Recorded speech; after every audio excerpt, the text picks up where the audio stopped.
No mai, haere mai, kia ora and welcome to Shine Today.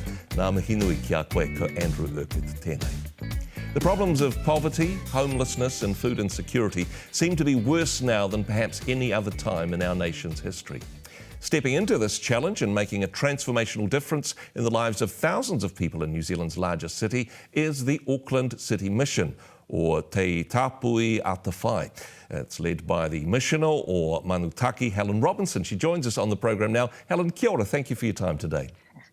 Kia ora, thank you for having me. It's lovely to be here. First up, Helen, talk to us about the role of the Auckland City Mission. What type of work are you involved with? So the Auckland City Mission has been here in Auckland Central for 102 years, unbelievably. And from our very beginning, the first Auckland City Missioner was a man called Jasper Calder. So I'm the 10th, he's the first. And he really had a longing to respond to the reality of suffering here in Auckland City. So he's was part of the Anglican Church, and the mission actually whakapapas through him back to the Anglican Church. And the face of suffering, he believed, was a response to the gospel of the time.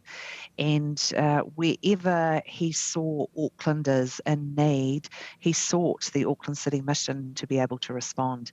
Now, interestingly, 102 years ago, we were in the middle of a pandemic, or the Spanish flu that was held at the time. So it was some irony 100 years later that here we are deep again into another pandemic here in Auckland. So over time, what the mission has done is actually different. But what we are doing now is really, as you said in the introduction, is responding to the face of suffering in three particular ways. So people who don't have enough money for food, so who are food insecure or hungry, literally, people who are suffering the reality of homelessness, and people who don't have access to good health care. Now, I would imagine in the future what we do might change, but certainly that's the face of Auckland's suffering now. Certainly, in terms of the mantle that you've inherited, the korowai, as it were, passed on to you. What led you to that role? What makes an Auckland City Missioner? What's been your journey that's led to this place, Helen? It's a very good question, one I've asked myself about 1 million times, Andrew. I would have to say, with all kinds of different inflections, sometimes with I can't believe I'm here, and sometimes, oh my gosh, what has led me here? The role here, I think it's important for me to start, is a great privilege. Obviously, I lead an organisation. Part of that leadership function, and an incredibly important part of being the Auckland City Missioner, is that you really have the privilege of speaking to Auckland on behalf of those who are suffering. And often the reality of suffering means that people don't have a voice or a platform. So that through this organisation and then through me, I become that voice. And I can honestly think of no greater privilege. I joined the mission itself 9.5 years ago, unbelievably. I took a 3-month contract job to lead one of our homeless teams at a time in my life where I genuinely wasn't sure what my future direction was, but very conscious that I wanted to be with people and an organisation that was really in relationship with people who were deeply suffering. That was what led me here.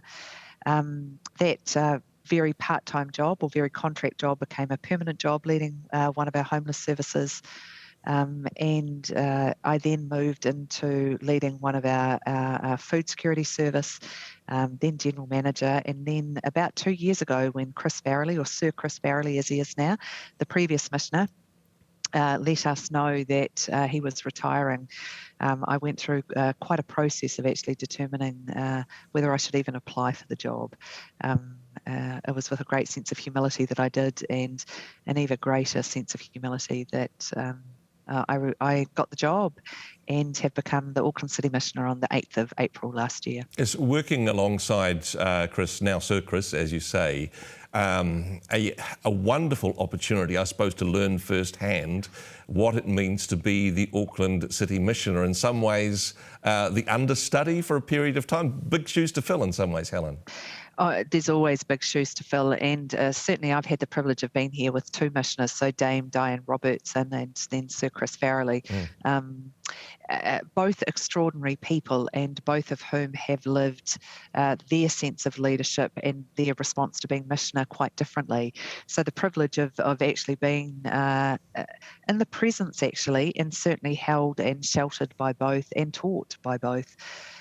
At our opening of our brand new building here at Home Ground, I acknowledge the both of them and have quite a deep sense that I am standing on the shoulders of each of them, actually. So giants, both of them, in their own reality.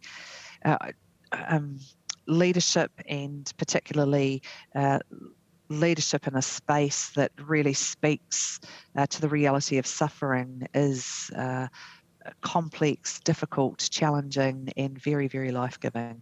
So to be able to learn from both of them was a real gift. When you picked up the mantle, I mean, it was in the middle of a pandemic, one of the most difficult times that we've faced as a nation, and certainly heavily impacted here in Auckland as well. How did the COVID pandemic change the way in which the mission operates? Were there lessons learned in that process? Oh, totally. I think there's been lessons generally from COVID, but each lockdown, so the March lockdown, the first March lockdown, the Delta lockdown here in Auckland, and then the Omicron lockdown, each of them having the unique characteristics and impacts actually on our organisation. Some of the bravest and most courageous people are people who are our frontline workers here at the mission. Now, I think that on a kind of normal, ordinary day, and even on a good day, but doing what we do and doing what they do in the middle of a pandemic, it became even more so. So, most people, certainly here in Auckland, locked down, where the mission did absolutely anything but. Our services did not close for one day during any one of the lockdowns, which is not actually an easy thing to say. So we had to go through quite a process of actually figuring out super quick, what do we need to do to keep our staff safe, and what do we need to do to ensure that our services kept going. And depending on those services, it all became quite different. So, and often very practical and pragmatic. So, for example, we have a service called James Liston Hostel that provides transitional housing for people who come off the street into James Liston, and it's what we call one of our lowest barrier services, so that there are very literally people will often come from the street or perhaps from prison or hospital to James Liston as they figure out their next steps, and people often stay there with us for about 3 months. Now, before the pandemic, we had people sharing a room, where during the pandemic, and still right through to very recently actually, we only had one person in a room. So what that meant immediately is that our ability to have 50 people in that facility dropped to in the late 20s. So very practically, what we could offer at James Liston to keep everybody safe was different. We had communal eating there, so we had to get super creative about how we actually ensured that everybody had food but wasn't eating communally, which was tougher than what it sounds. Another really good example is our medical centre. So we have a primary healthcare centre here called the Calder Centre, named after Jasper Calder, the founder of the mission, and incredibly proud of what the Calder Centre did. So we were doing surveillance testing before there was such a thing as surveillance testing. So super conscious of the vulnerability of this population. People were coming to us every day for kai or access to housing, and we just jumped on that opportunity if people were willing, obviously, to test. Have a test, have some kai, just part of the transaction, as it were. Yeah, how are you feeling? Yeah. And interestingly, we became named as one of the first locations of interest because of that. So actually through the testing, we found people who were sick. Now what that meant then is that we were able to not only support that individual, but really do our very best to make sure that that didn't spread everywhere. Then when vaccines came around, and I'm trying to remember a reality before vaccinations actually, we were then able to take vaccinations out. And there are literally stories of our nurses and our doctors going to the streets to both test and then vaccinate people who were willing. So incredible medical services that really went to the street and went to people. We have another service here called Haiata that provides one good meal every day to people who are living on the street or really vulnerably housed. And on a busy day here, we can have 250, 300 people through. So it's, literally hundreds of people.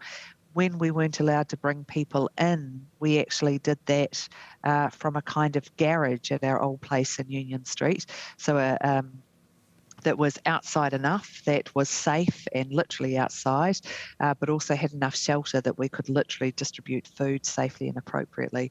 So every one of our services overnight had to figure out, how do we do this legally, how do we do this safely, and then what is it that the people that we serve need, and how do we need to do that and perhaps do it differently to meet their needs. Fantastic. So huge learning. Yeah, fantastic mahi that you've done, and lessons learned along the way.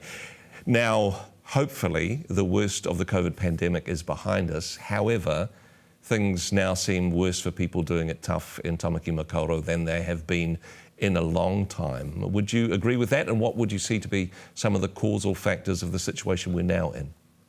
Yeah, totally, Andrew. I know most days I wake up with my fingers crossed, to be honest, that the reality of COVID really is past us, or the impact of the illness anyway is past us. And I think what you're referring to, that I certainly do agree, is that we're deep into the financial consequence of the last 2 years. And one of the things that I often say is that people who are vulnerable feel shocks like this first, and they feel it worst. So it's often a real temperature gauge for what is going on in our society and what's about to occur. So I think that, one of the best things or ways I can describe this is just to talk about food insecurity, or people who are coming to us to access for food or kai. We know that people who come to the mission don't want to come. And it's not so much that they don't want to come to the mission, but that there is a deep sense of shame that people experience when they're not able to provide themselves for their families. So a real acknowledgement of just how difficult it is for people to come to us. Now, in the last financial year, so finishing in June of this year, the mission distributed 63,000 food parcels. Every one of those feeds a family of 4 for 3 meals for 4 days. And that is, in September so last month, we distributed 1,000 food parcels a week, each week for September. In February, 2 years ago, or 2.5 years ago now, just before the pandemic, we were distributing 450 food parcels a week. Wow. So food security was certainly with us. There were thousands of people who didn't have enough money for food, but you can see that it's doubled since. And what we've found since each lockdown is that the numbers of people coming to us dramatically increase. When the lockdown's over, it kind of peters out, but it never returns to the level of which it did before. We know that people who don't have enough money for food are really indicative that they just don't have enough money to make ends meet. So people will pay for the rent and the electricity. They'll make sure that the kids get to school. If there's any medical bills, particularly for their children, they'll make sure that they're sorted. And then they buy food. So we call food as the discretionary item. So if people are having to come to us, what that means is that they really just don't have enough money for food. So their income against expenditure. So that 1,000 families across our sites and with our partners, that's every week, 1,000 food parcels, does give you quite an indication of just how many people in Tamaki don't have enough money for food and are genuinely struggling. So yes, I'm worried. You talked about the new facility in Hobson Street, the home ground. Now, this has been a long time coming and is certainly something very positive that's happened recently for the mission. Talk to us about the difference that this facility will make to the work that you're doing. Certainly, and my face lights up, of course, when I talk about home ground. It's this extraordinary building, that a beautiful building that enables all kinds of things to happen on the inside. And it was a long journey, Andrew, so it was 15 years to get to this point. I got handed the keys to home ground on the 24th of December last year, so quite a Christmas present last year. And I feel like we've had a million different openings with first beginnings. Service delivery started on the 11th of February. We housed our first person in the apartments the 11th of April. We welcomed the DHB, as it was then, to the medical detox floor in May. So lots of wonderful firsts have happened this year at Home Ground. This is an 11-storey complex, so it's big. We have 80 permanent apartments here. So this is 80 apartments for people to live permanently, and really designed for people who have, at least for half of the people of those 80, people who've been rough sleeping and where life is complicated and difficult. We have 2 floors of withdrawal services here, so for people struggling with alcohol and drugs, and a medical service run by Te Whatuora, and then a social detox service run by ourselves. On the bottom floor here, we have a medical centre, we have a beautiful commercial kitchen and community dining room for Hayata, the service that I was talking about. We have a pharmacy, we have meeting rooms, spaces. So there's a large medical centre, so 3 times the footprint of what we had in the old building in Hobson Street. So, and a beautiful rooftop with a conference centre, actually, and a place for our residents to be. So there's just so much goodness in the building and so much opportunity. So, just being able to provide services with dignity in a space that's safe and beautiful, and also allows for a real integration of services. So we can provide medical care for the people in our apartments, or people are coming into Hayata to have a meal and they can go to the pharmacy, or someone's coming in because they're literally homeless tonight, and we can provide medical care and give them a good meal, and a team of people to support them to certainly access transitional housing, and in the end, hopefully permanent housing. So it's the variety and the amount and the integration of services that this building just makes so possible. So it's a genuine dream come true. And a wonderful Christmas present, as you say. Now, a lot of people will know about the Auckland City Mission in particular in context with the big Christmas meal that you provide every year. Is this a bit of a highlight for the team? It is a highlight for the team. It's a huge event, and in fact, Christmas at the Mission, full stop, is a highlight for the team, because so many wonderful and different things occur. For the last couple of years, because of COVID, we haven't been able to have a large group of people together, and what that's actually done is given us an opportunity to try a different way of doing Christmas. So what's actually happened the last couple of years, and then we'll actually repeat this year, is a whole variety of different events happening in different places across the city and in our services here at Home Ground. So one of the restaurants that's continuing to support us this year is Nando's, and they're actually opening up a number of their restaurants for people to come in to have Christmas dinner there, and then we work with them in the provision of that.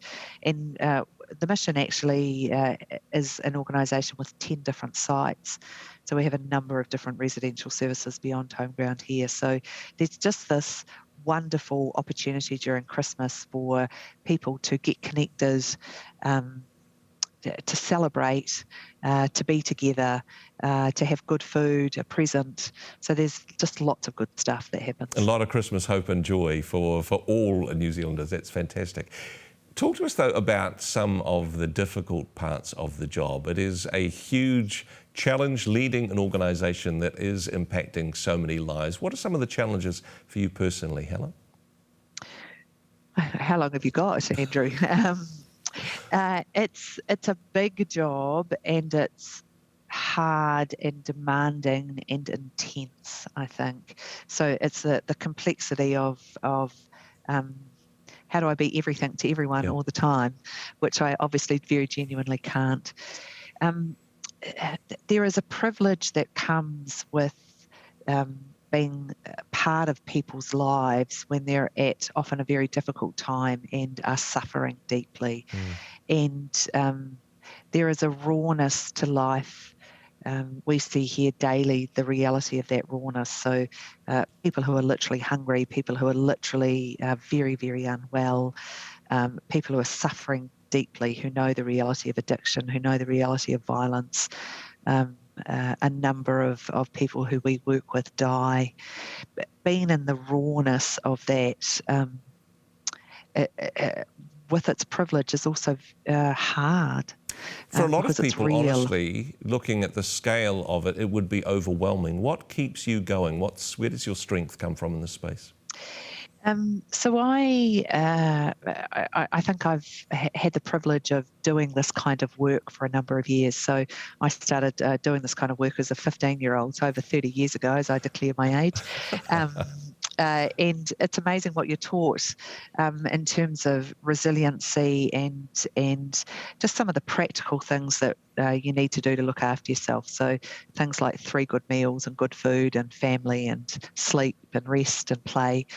On a much deeper level, I, since I was young, have had a very rich and deep spirituality, and that feeds me on a very daily basis. So I work hard at doing the practical stuff that keeps me sane and whole, and also on a daily basis tap into that much deeper source that gives me energy, particularly when I don't feel like I've got too much energy. And I'm sure you talked before about a good day at the mission. What does that look like? Tell us some of the stories of hope that you have seen recently at your work at the mission. Sometimes when I'm asked this question, it's hard because it's so overwhelming what I actually see, so much of goodness of what I see, and there's layers and different kinds of it. So it actually means a lot to me that someone is hungry, that they are brave enough to come here, and that they leave either with their belly full or that they have food to take home to their family to be able to support them. Because that sense of desperateness and to be able to relieve that suffering, albeit for a very short time sometimes, actually makes a very real difference in people's lives. And we're doing that on the daily here by the hundreds.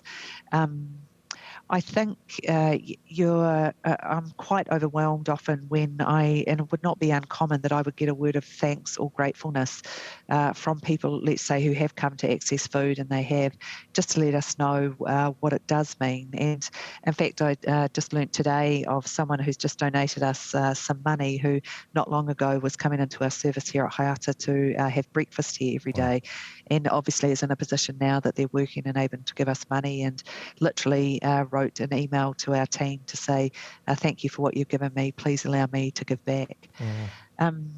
I will remember for the rest of my life the first day that we put someone in the first apartment here at Home Ground. There is nothing more privileged than to be able to say, literally, here is the key to the door, or it's actually a swipe card, but here is the swipe card to the door, to your home that's yours forever for life. And many of the people here at Home Ground have suffered deeply, full stop, and have suffered the reality of not having a home that's theirs permanently. It's kind of miracle or magic territory, actually, to be able to do that.